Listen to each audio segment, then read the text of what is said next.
Mga kasayan, mag-aayos tayo ng starter ng Motorstar 125. Ito siya kasayan, no? Wala siya kasayan, no? Wala man lang ka-reaction. Pag ganito kasayan, punta muna kayo dito sa sa starter niya. Subukan nyo muna yung starter kung sira ba yung starter motor o starter relay. Gagamitan nyo lang ng screwdriver o kaya gunting para matesting nyo siya kung meron siyang spark. Kung siya kasayan, no? Ibig sabihin kasayan, okay yung niya, okay yung starter motor niya. Ite-testing na natin yung starter relay. Tanggalin lang natin yung dalawang tornilyo.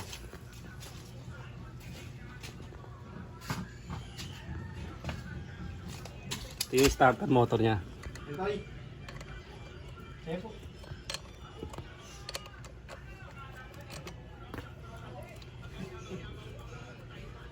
Check na rin itong kasayan itong starter motor kung talagang okay siya.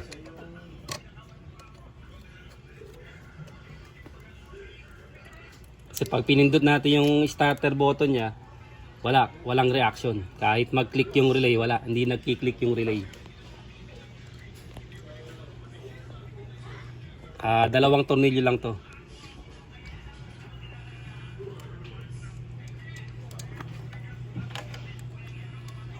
Ito yung positive niya.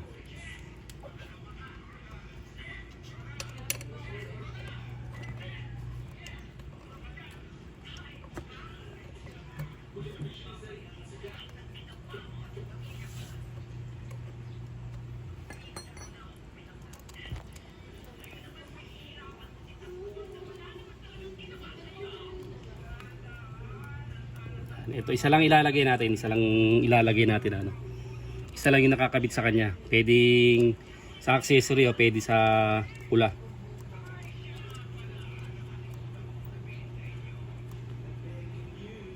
Kahit magkabaligtaran tong dalawa na to, kahit ito makuha nyo yung live wire o sa accessory wire.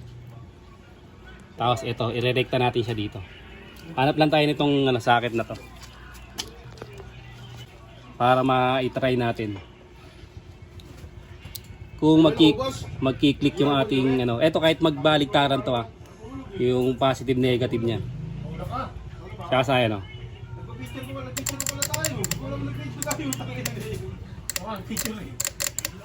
Okay kasi nagki-click nagki-click yung starter motor natin kasayan. Ngayon kasayan kailangan hindi lang nagki-click siya, kailangan tumawid yung ilaw niya rito. Tumawid yung ilaw niya sa kabila. Kukuha lang tayong test light. Okay, test light natin kasayan. Lalagay lang natin sa negative. Yan. Testin natin sa yan. Okay. Tapos, eto, lalagay lang natin sa positive at negative. Kailangan magki-click siya. Okay na yun natin. Starter relay. Pero dapat tatawid siya ng linya. Dapat iilaw to ang natin, test light, para malaman natin na tumatawid. Ayan siya kasayan, no. Okay na kasayan yung natin. Okay yung starter relay, starter relay, okay. Ayan siya kasayan na, okay siya ba? Oh. Tapos tatanggalin natin to.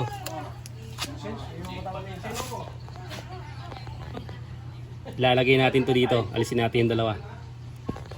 Dahil na-testa natin, okay na siya. Babalik natin yung tornilyo niya. Dalawang tornilyo. Yan. Tapos,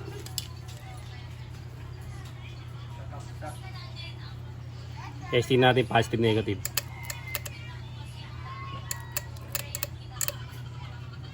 Didiin lang muna sa kasayan para pumasok yung niya.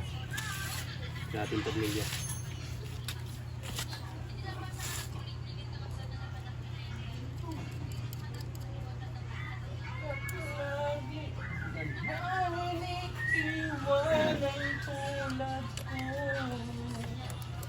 Iiwa ka dun. Iiwa ka dun.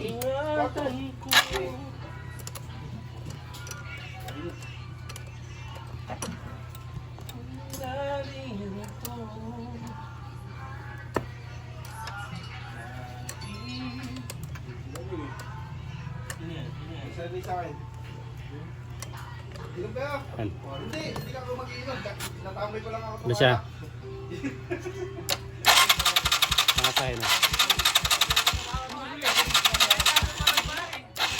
Okay na kasayan. Okay na kasayan ha. Ibig sabihin, saka tayo maglilinya. Maglilinya na tayo ng wire kasayan ha. Ito kasayan, ilipat natin ang pwesto para maintindihan nyo. Kasi medyo maingay dun sa may harapan. Dito tayo sa likuran. Ito siya kasayan, ginawa ko muna siya ng switch. Para malaman nyo kung okay na yung starter ay nakarekta. Walang wire harness, diretso. Ito na siya kasayan oh. Okay na siya kasayan ha. Ngayon kasayan, ito troubleshoot natin yung wiring. Okay na to, kung di natin makukuha sa wiring, magre-rekta tayo rito hanggang doon sa may pindutan. Hanggang dito. Kasi sira na tong pindutan niya. Matagal na doon ni-reklamo yan. Ilang beses na ito pinagawa yan, di pa rin magawa-gawa yung starter niya. Ito kasayan oh, tingnan natin yung linya nito. Ito yung linya ng positive. Ito naman yung linya ng negative. Itong kulay green. Tingnan natin yung kulay green ha. Baka sakaling makuha natin yung linya. Ito siya, yung kulay green ha. Test light lang natin siya. Itong kulay green yung negative. Ito siya kasayan. Pansinin nyo kasayan. Merong mali. Ayan, umiilaw yung ano natin, test light. Umiilaw yan. Pero pansinin nyo kasayan, mahina yung supply. Mahina yung supply niya kasayan, no? O dapat ganito yan kasayan pag malakas siya. Lagyan na sa body ground. Ayan siya dapat. Body ground. Ayan siya dapat, oh. Negative ng battery.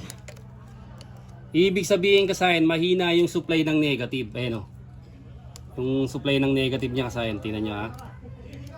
Mahina yung supply niya ng negative. Ayun. Ayan o. Lilinya ko muna ito kasaya ng negative ha. I-rekta ko muna sa battery. Dito sa negative ng battery. Bago tayo pupunta doon sa may ano, sa may starter, ipoporma ko rin yung ano. Ipoporma ko yung dito. Tuturo ko muna sa inyo kasaya bago ko siya iporma para alam nyo. Tutok mo rito. Ito kasaya no. Ito yung linyahan niya, dito natin kukunin. Pag diretso niya kasayan, ito. Ito siya kasayan ha. O, ito. Yung kulay. Ito. Ito siya. Yung kulay yellow na may lining na red at saka yung black. Yan yung starter na pupunta sa may taas. Pupunta sa may taas siyang kasayan na. Ito ililinya natin. Dito natin siya ilalagay. Itong ano na to.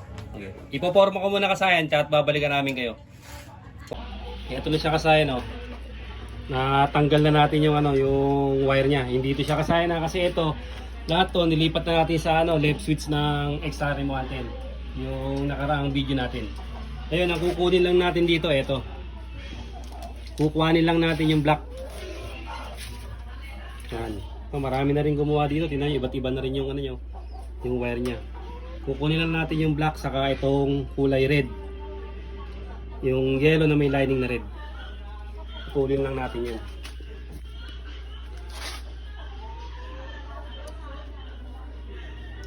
Tapos kasayin ipupesto natin dito yan.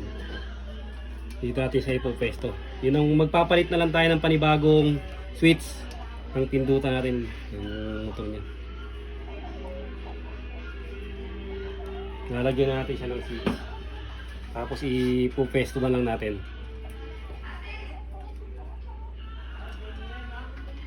Ito kasaya na yung sabi ko sa inyo yung makapal na wire ha, kasi may mga switch na ano, hindi nalagay sa hazard, ito rin yun.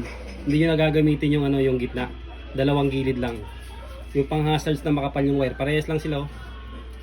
Mas matigas pa nga yung wire nito. Mas matibay pa. Ito na yung pinaka ano natin, yung magiging starter.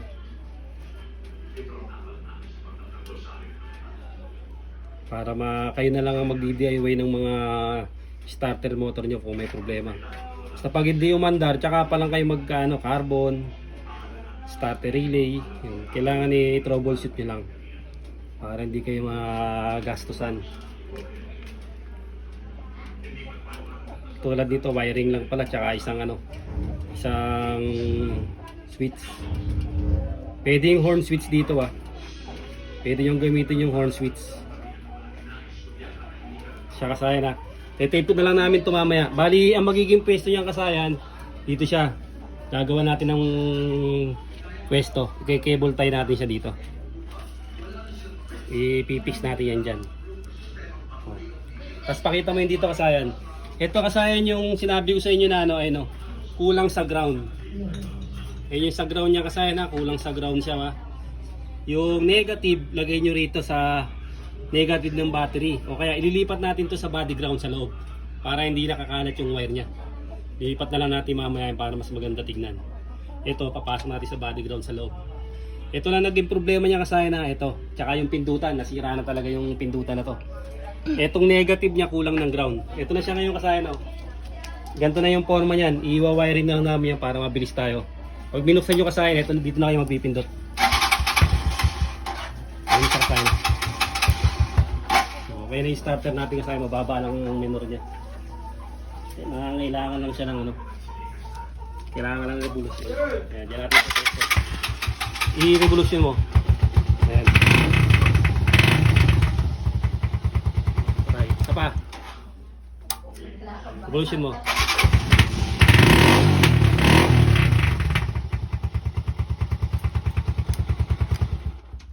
Pa.